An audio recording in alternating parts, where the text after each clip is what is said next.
பல்கலைக்கழகத்தின் கலாநிதிகள், பேராசிரியர்கள், ஊடக தொழிற்சங்கவாதிகள் உள்ளிட்ட பிரிவினர் இதன்போது கலந்து கொண்டனர்.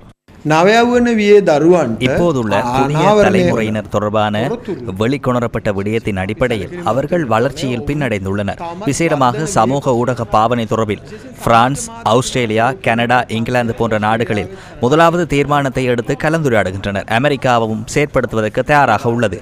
அதற்கு பிரதான காரணம் எப்போதும் வெளிவராத விடயங்கள். வெகுஜன ஊடகங்களை விட டிஜிட்டல் ஊடகம் சமூக ஊடகங்களில் வெளிவர ஆரம்பித்துள்ளன.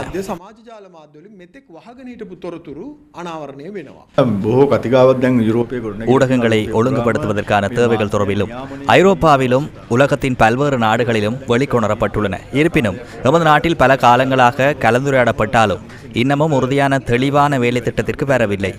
பழைய சட்டத்தின் ஊடாக சில விடயங்கள் முன்னெடுக்கப்பட்டாலும் புதிய நிலைமை தொடர்பில் சமூக ஊடகங்கள் தொடர்பில் சட்டங்கள் அவசியமாக உள்ளது.